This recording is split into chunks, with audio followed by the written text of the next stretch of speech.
कट्टर ईमानदार, कट्टर देशभक्त અને કટ્ટર ઇન્સાનિયત જણા ટેગ ઉપર હિન્દુસ્તાન નજર કરે છે એવા માનનીય અરવિંદ કેજરીવાલજી આપણી વચ્ચે છે। મિત્રો, તાળીઓથી ગડગડાટ સાથે એમને વધાવીશું। અને હું કહેતો હતો કે સલ્તનત સુધારવાનો આપણે મોકો આપીએ છીએ, નહીં તો આમ આદમીમાં એટલી તાકાત છે કે સલ્તનતને બદલી નાખીએ છીએ।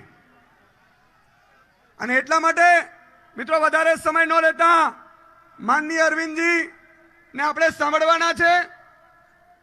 અરવિંદ કેજરીવાલજી આજે દેશની ઉમ્મીદ છે। મિત્રો, જેમણે આઈઆઈટીમાં એડમિશન મળે છે એ ફરીથી દેખાતા નથી।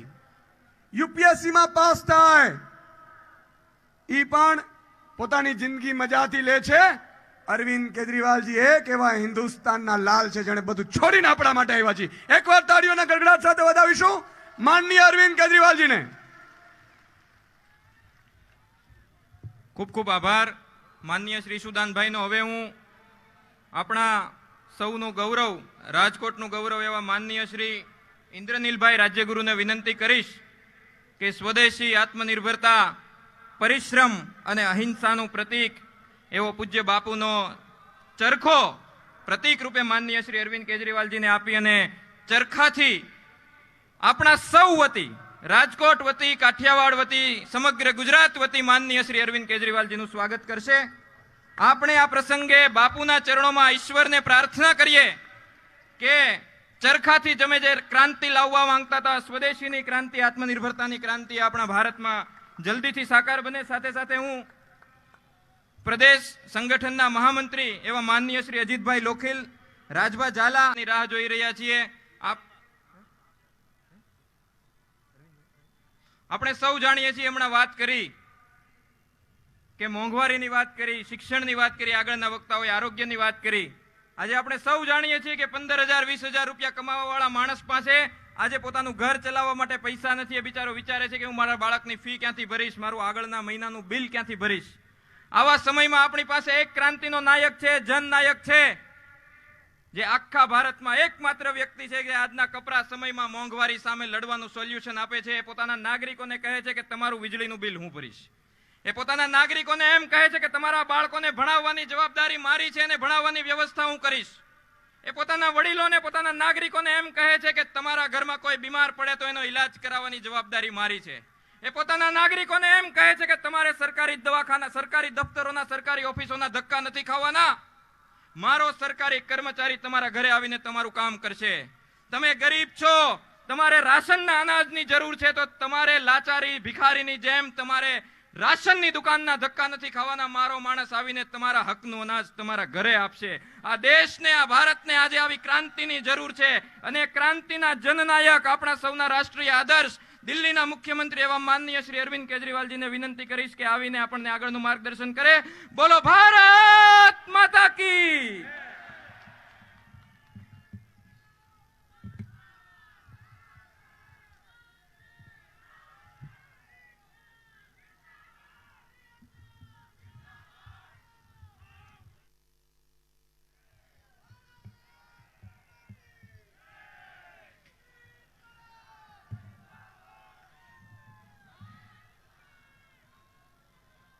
एक बार जोर से, पूरे दिल से भारत माता का जयकारा लगाएंगे। सब लोग मुट्ठी बंद करेंगे, हाथ ऊपर करेंगे और पूरे दिल से बोलेंगे, भारत माता की, भारत माता की, इनकलाब, इनकलाब, वंदे वंदे। इतनी भारी संख्या में मैं देख रहा हूं चारों तरफ, इतनी भारी संख्या में राजकोट से और आसपास से आए हुए सभी भाइयों, बहनों, माताओं, बुजुर्गों, बच्चों, आप सब लोगों को मेरा नमस्कार, सबको मेरा प्रणाम। सबसे पहले शुक्रिया अदा करना चाहता हूं, आप लोग इतनी भारी संख्या में आए हैं आज यहाँ पे। मुझे सुनने के लिए, हम सबको सुनने के लिए, इसके लिए तहे दिल से बहुत बहुत शुक्रिया।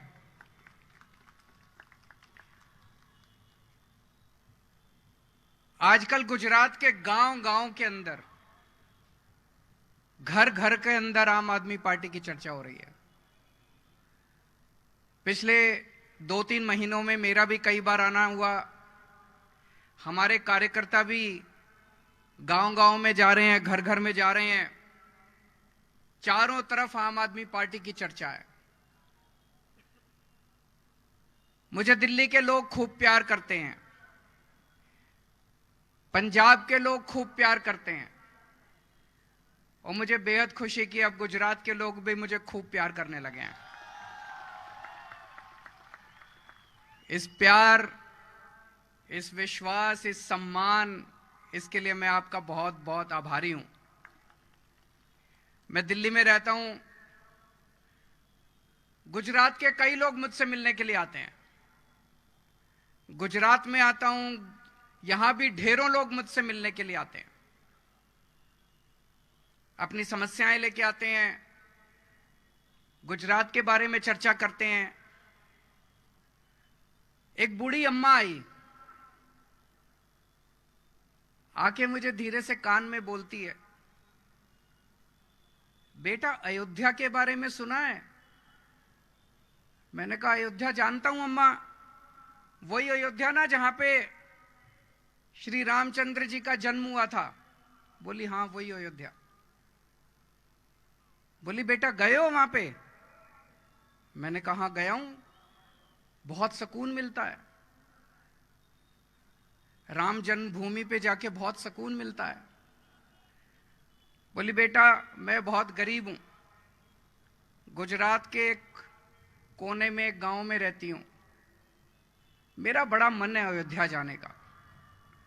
मैंने कहा अम्मा आपको अयोध्या जरूर भेजेंगे, एसी ट्रेन से भेजेंगे, एसी होटल में ठहराएंगे, गुजरात के एक एक बुजुर्ग और एक एक माता को हम अयोध्या जी रामचंद्र जी के दर्शन कराएंगे। एक ही विनती है मां। मैंने कहा मां भगवान से प्रार्थना करो कि गुजरात में आम आदमी पार्टी की ईमानदार सरकार बने। मैंने उनको बताया दिल्ली के अंदर हमारी एक योजना है, मुख्यमंत्री तीर्थ यात्रा योजना। उस योजना में हम दिल्ली के बुजुर्गों को मुफ्त में तीर्थ यात्रा कराते हैं।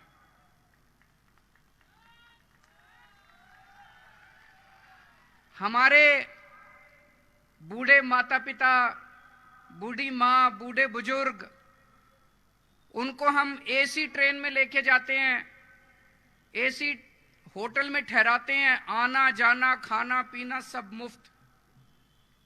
हरिद्वार, ऋषिकेश, अयोध्या जी, शिरडी बाबा, पुरी जी, रामेश्वरम, मथुरा, वृंदावन, इस तरह से 12 स्थान हैं अयोध्या जी। उन स्थानों पे हम तीर्थ यात्रा लेके जाते हैं। पिछले 3 साल में मैंने 50,000 बुजुर्गों को तीर्थ यात्रा कराई, 50,000 बुजुर्गों।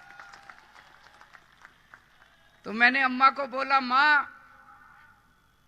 आपसे एक ही प्रार्थना है, ऊपर वाले से प्रार्थना करो कि गुजरात में भी आम आदमी पार्टी की सरकार बने, तो गुजरात के एक एक बुजुर्ग को और एक एक माता को हम तीर्थ यात्रा कराएंगे, अयोध्या जी के दर्शन कराएंगे। यहां पे गुजरात में 27 साल से भाजपा की सरकार है। आप में से किसी को अयोध्या जी के दर्शन कराए भाजपा वालों ने? एक को भी कराए? किसी को भी नहीं कराए। 27 साल में उन्होंने एक भी व्यक्ति को दर्शन नहीं कराए, तीर्थ यात्रा नहीं कराई। हमने 3 साल में 50,000 लोगों को मुफ्त में तीर्थ यात्रा कराई। मैं सीआर पाटिल साहब को कहना चाहता हूं। सीआर पाटिल कौन है जानते हैं आप लोग?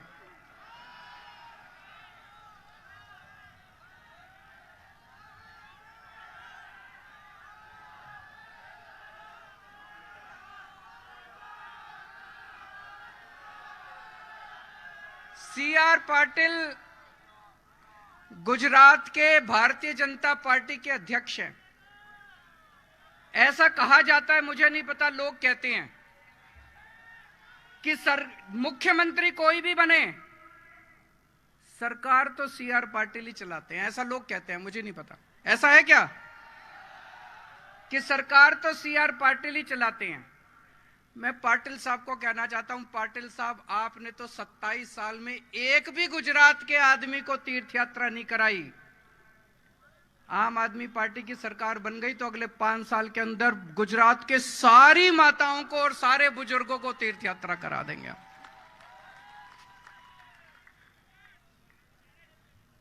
मुझे राजनीति करनी नहीं आती, मुझे काम करना आता है। एक और मेरे पास गुजरात के बहुत गरीब, एक किसी कंपनी में चपरासी का काम करते हैं, एक व्यक्ति आए मेरे पास मिलने के लिए। उनका बेटा सरकारी स्कूल में पढ़ता है। बोले सर, गुजरात में सरकारी स्कूलों का बहुत बुरा हाल है। अब आप सरकार बनाइए गुजरात में, और जैसे आपने दिल्ली में सरकारी स्कूल अच्छे किए, ऐसे ही गुजरात के भी सरकारी स्कूल अच्छे कर दीजिए। मैंने कहा आपको पता है कि हमने दिल्ली में अच्छे किए सरकार? बोला सर हमने सोशल मीडिया पे देखा। आप में से कितने लोगों के बच्चे सरकारी स्कूल में पढ़ते हैं? हाथ खड़े करो। बहुत कम लोग। इसका मतलब बाकी सबके प्राइवेट स्कूलों में पढ़ते हैं। सरकारी स्कूलों का कैसा हाल है? अच्छे हैं कि खराब हैं? खराब हैं। मेरे को कई लोगों ने, मनीष सिसोदिया जी भी आए थे थोड़े दिन पहले, वो भी देख के गए। इतना बुरा हाल सरकारी स्कूलों का गुजरात में, इतना बुरा हाल। दीवारें टूटी पड़ी हैं, कमरों पे ताले लगे पड़े हैं, पढ़ाई के नाम पे जीरो हैं, छत टूटी पड़ी है। इतना 27 साल के अंदर भारतीय जनता पार्टी स्कूल ठीक नहीं कर पाई। पहले दिल्ली में भी सरकारी स्कूलों का बहुत बुरा हाल था, इससे भी बुरा हाल था जो आज गुजरात के स्कूलों का है। 5 साल के अंदर दिल्ली के सरकारी स्कूलों को हमने शानदार बना दिया। 5 साल के अंदर दिल्ली के सरकारी स्कूलों को शानदार बना दिया। आपको लग रहा होगा केजरीवाल झूठ बोल रहा है, आपको लग रहा होगा अपनी तारीफ कर रहा है।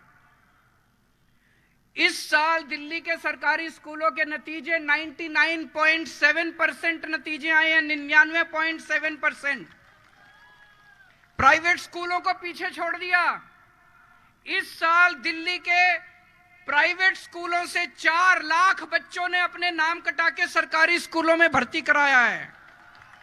4 लाख बच्चों ने, अमीरों के बच्चे अब सरकारी स्कूलों के अंदर एडमिशन ले रहे हैं। मुझे खुशी होती है।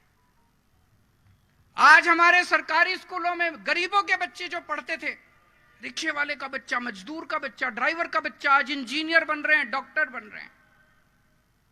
मैं आपको उदाहरण देता हूं, एक जैसे गौरव एक लड़का है, उसके पिताजी गत्ते के डिब्बे बनाने वाली फैक्ट्री में मजदूरी करते हैं। उसके पिताजी 12वीं पास है, उसकी माताजी 12वीं पास है। इस बार गौरव का आईआईटी का नाम सुना है आपने? आईआईटी देश का सबसे बड़ा इंजीनियरिंग का इंस्टीट्यूट होता है। इंजीनियरिंग सबसे बड़ा। मैं भी आईआईटी से पास हूं, मैंने आईआईटी से इंजीनियरिंग करी है। बड़ा मुश्किल होता है एडमिशन लेना आईआईटी में, बड़ी मेहनत करनी पड़ती है, बहुत इंटेलिजेंट बच्चों का होता है आईआईटी में एडमिशन। गौरव का एडमिशन आईआईटी धनबाद के अंदर हुआ है। एक और लड़का है सुधांशु, उसके पिताजी ड्राइवर हैं, 10,000 रुपए महीना कमाते हैं, बहुत गरीब बच्चा है, झुग्गियों में रहता है। उसका इस बार आईआईटी दिल्ली में इलेक्ट्रॉनिक्स इंजीनियरिंग के अंदर एडमिशन हुआ है। और ये 2 बच्चे नहीं है, 450 बच्चों का आईआईटी के अंदर एडमिशन हुआ है इस बार हमारे सरकारी स्कूलों से। मुझे बड़ी खुशी होती है। मैं ये पूछना चाहता हूं कि अगर हमने 5 साल के अंदर दिल्ली के सरकारी स्कूलों का इतना शानदार इंतजाम कर दिया, 5 साल के अंदर अगर गरीबों के बच्चों को हमने भविष्य दिया है, तो 27 साल के अंदर भारतीय जनता पार्टी ने गुजरात के स्कूलों को ठीक क्यों नहीं किया? 27 साल के अंदर भारतीय जनता पार्टी ने गुजरात के सरकारी स्कूलों को ठीक क्यों नहीं किया? क्योंकि उनकी इच्छा ही नहीं थी ठीक करने की, वो कभी करना ही नहीं चाहते थे।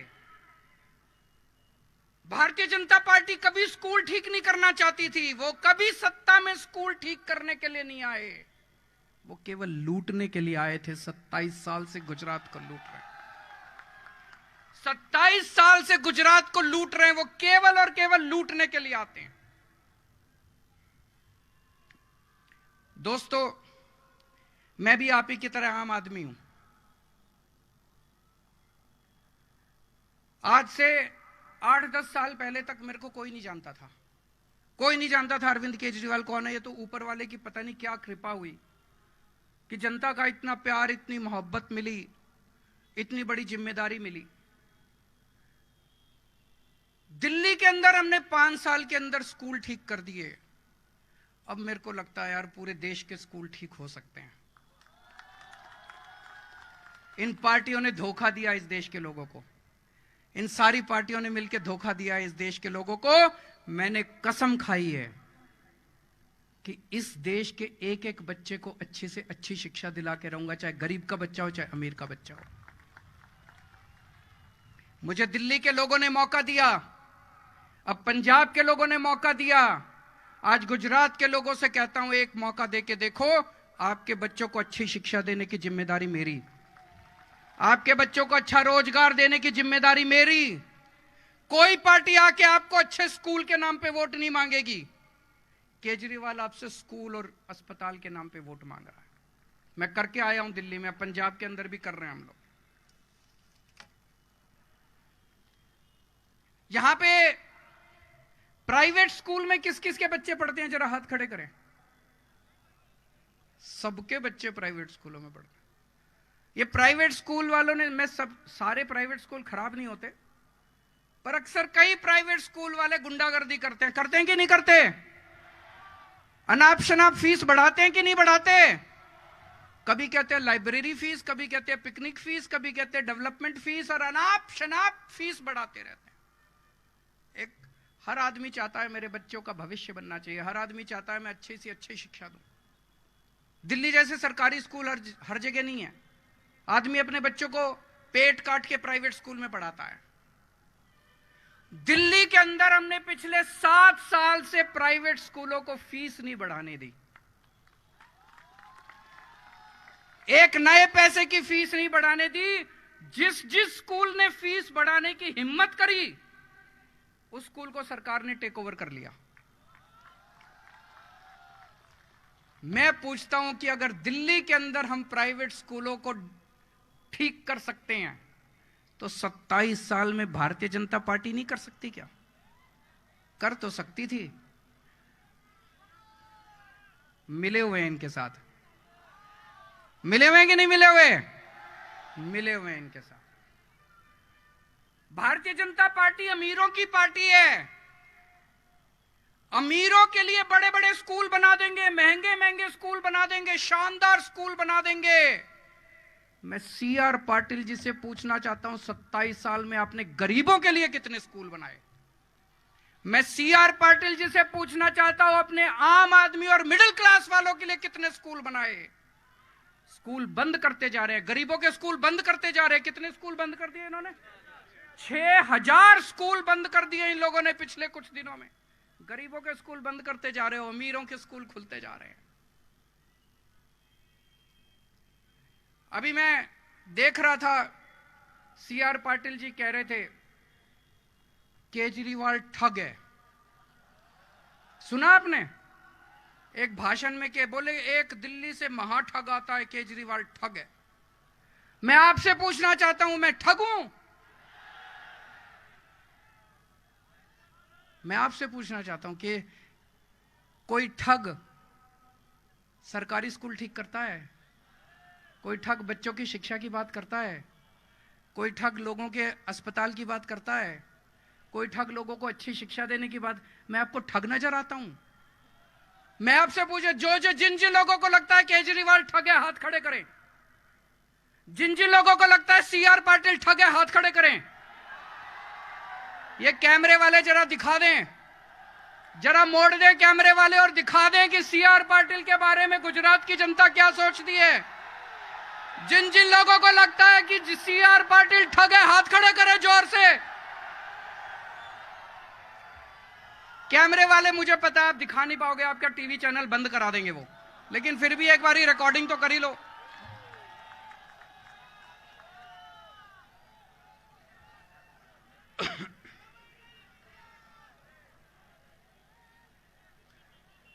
सीआर पाटिल जी कहते हैं केजरीवाल आतंकवादी है। ये बड़ा अच्छा आतंकवादी है, हर लोगों के स्कूल बनवाता है। ये बड़ा अच्छा आतंकवादी है, लोगों की शिक्षा की बात करता है, अस्पताल की बात करता है, सड़कों की। ऐसा आतंकवादी जो लोगों को अयोध्या जी के रामचंद्र जी के दर्शन कराता है। क्या आतंकवादी है यार ये। मुझे राजनीति करनी नहीं आती, काम करना आता है। यहां इतने सारे लोग आए हुए हैं, जरा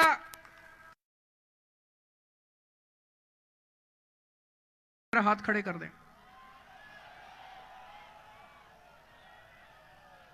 मेरे को एक और आदमी मिला, बोला जी एक बिजली का, मैं एक छोटे से घर में रहता हूं, एक ट्यूबलाइट, एक बल्ब, एक पंखा, एक आज छोटी छोटी, बोला 4,000 रुपए महीने का बिल आता है मेरा।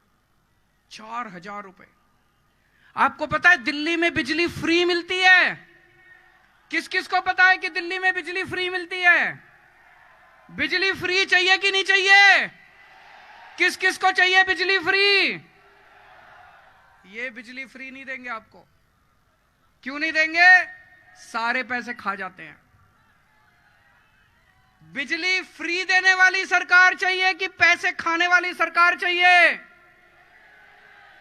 फ्री देने वाली सरकार चाहिए तो आम आदमी पार्टी को लेके आओ। आम आदमी पार्टी को लेके आओ, 24 घंटे बिजली देंगे, फ्री बिजली देंगे। ये आपको कभी फ्री बिजली नहीं देंगे।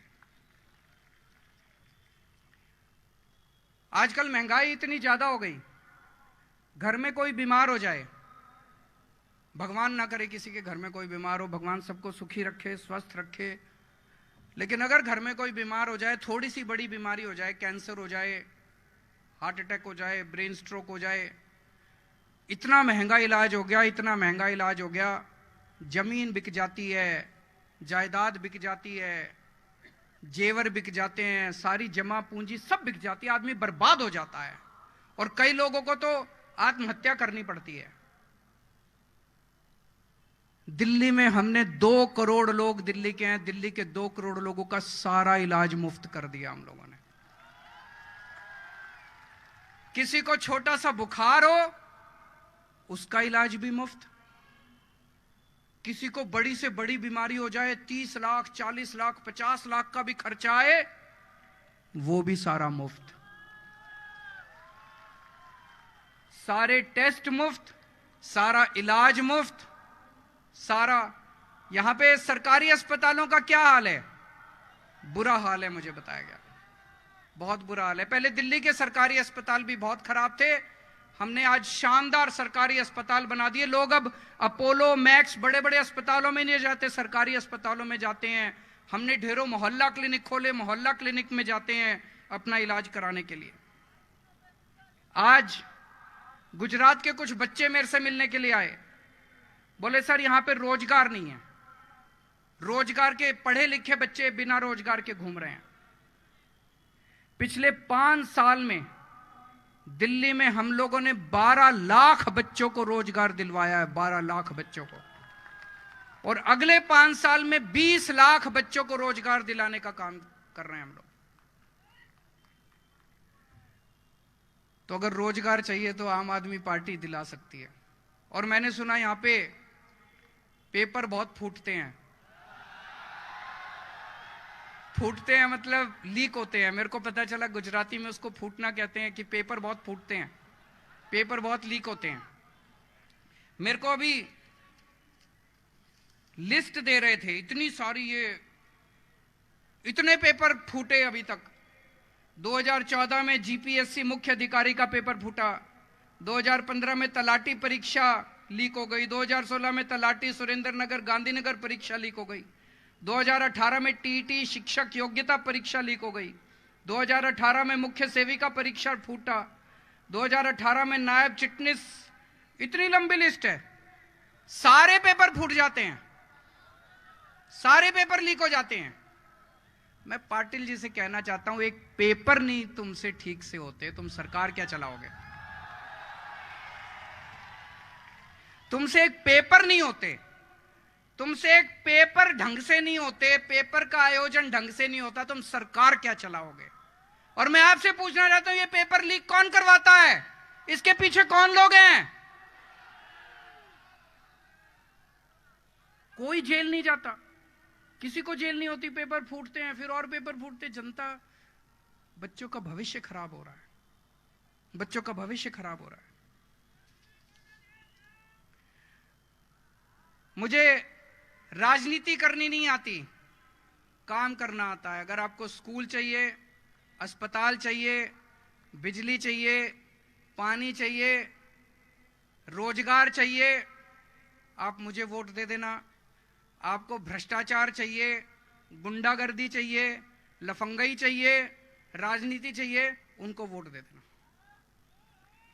मैं पढ़ा लिखा हूं, इंजीनियर हूं, ईमानदार हूं, देशभक्त हूं, अच्छी सरकार चलानी आती है। आम आदमी पार्टी शरीफों की पार्टी है, ईमानदार लोगों की पार्टी है, देशभक्त लोगों की पार्टी है। इनको अहंकार बहुत हो गया है बीजेपी वालों को। 27 साल हो गए, इनको लगता है अब इनकी सरकार कोई नहीं ला सकता। मेरी आप सब लोगों से विनती है, कम से कम इनका अहंकार तोड़ने के लिए एक बार, इस बार आम आदमी पार्टी को वोट दे दीजिए। अगर हम अच्छा काम ना करें तो अगली बार आप इनको वोट दे देना। मैं 2-3 बार आया, इतनी ज्यादा इन लोगों को मेरे से चिढ़ हो गई, मेरे को इतनी गंदी गंदी गालियां दे रहे हैं। अब इन्होंने, हम गांव गांव में जा रहे हैं हमारे कार्यकर्ता, इन्होंने हमारे एलईडी वैन तोड़ दी है। वो जो होती है ना प्रोजेक्शन वाली वैन जिस पे पिक्चर दिखाते हैं, वो हमारी वैन तोड़ दी। हमारे लोगों के ऊपर पिटाई कर रहे हैं, जगह जगह हमारे कार्यकर्ताओं की पिटाई कर रहे हैं। पाटिल साहब, ये क्या है? ये तो अच्छी बात नहीं है। गुजरात के लोग तो बहुत अच्छे हैं, गुजरात के लोग ये पसंद नहीं करते। आप ऐसे चुनाव जीतना चाहते हो, इस तरह की गुंडागर्दी करके चुनाव जीतना चाहते हो, इस तरह की लफंगाई करके चुनाव जीतना चाहते हो, ये अच्छी बात नहीं है। मैं आपको आके ये कह रहा हूं कि मैंने दिल्ली में ऐसे कर दिया, मैंने स्कूल खोल दिया, मैंने अस्पताल खोल दिया, मैंने ये कर दिया, वो कर दिया। आप भी अपने काम बताओ। आप अपने काम क्यों नहीं बताते? कोई काम किया ही नहीं, 27 साल में कोई काम किया ही नहीं, इसीलिए डरा रहे हैं। डरा के, धमका के, इस तरह से ये चुनाव जीतना चाहते हैं। ये तो अच्छी चीज नहीं है, ये तो गलत चीज है। अभी एक कांग्रेस का बहुत बड़ा नेता हमारी पार्टी ज्वाइन करना चाहता था, बीजेपी वालों को पता चल गया, बात लीक हो गई। तो बीजेपी वालों का उसके पास फोन आया, बोले खबरदार आम आदमी पार्टी में गया तो कांग्रेस में ही रहे। बीजेपी वाले उसको कह रहे हैं कांग्रेस में ही रहे। तो उसने कहा कि कांग्रेस में रहूं क्यों? बोले नहीं, कांग्रेस हमारी छोटी बहन है। तो ये जो भाई बहन का प्रेम है, ये इसने गुजरात को बर्बाद कर दिया। अब इन दोनों भाई और बहन दोनों को हटाओ और आम आदमी पार्टी की सरकार लेके आओ। मैं गुजरात के लोग 3 प्रश्न पूछना चाहते हैं पाटिल साहब से। मुझे बताना आप पूछना चाहते। पहला प्रश्न, 27 साल के बाद भी आज गुजरात के सरकारी स्कूलों का इतना बुरा हाल क्यों है? पूछना चाहिए कि नहीं पूछना चाहिए? पाटिल साहब इसका जवाब देना। अगर आप सुन रहे हैं तो मुझे पक्का यकीन है वो जरूर टीवी पे देख रहे होंगे। तो पहला प्रश्न, 27 साल के बाद भी आज गुजरात के स्कूलों का इतना बुरा हाल क्यों है? गुजरात की जनता आपसे पूछना चाहती है। दूसरा, सारे पेपर फूटते क्यों हैं? पाटिल साहब जवाब दो।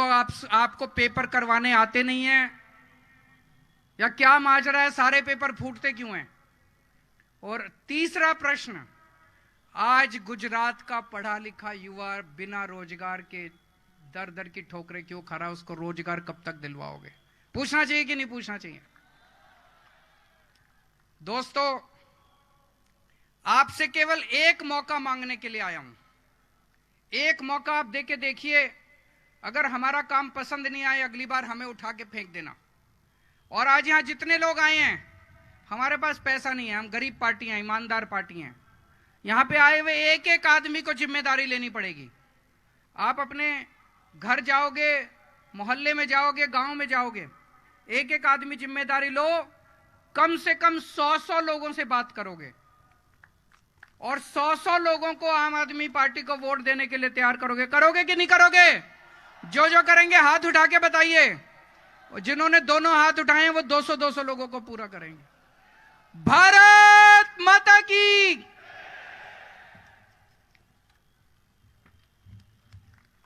खूब खूब आभार।